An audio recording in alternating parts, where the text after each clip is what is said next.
بسم اللہ الرحمن الرحیم۔ آج ہم آپ کو حدیث کی روشنی میں بتائیں گے کہ سب سے زیادہ عقل مند کون ہے۔ حضرت عبداللہ بن عمر رضی اللہ تعالیٰ عنہ سے روایت ہے کہ ایک شخص نے عرض کیا، اے اللہ کے نبی، لوگوں میں سب سے زیادہ عقل مند کون ہے؟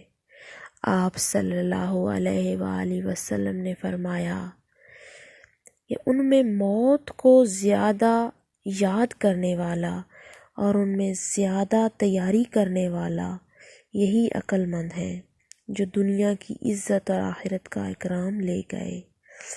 اس حدیث میں یہ بات واضح کی گئی ہے کہ عقل مندی دانائی میں سب سے آگے وہ شخص ہے جو موت کو سب سے زیادہ یاد کرتا اور آخرت کی تیاری کرتا ہے۔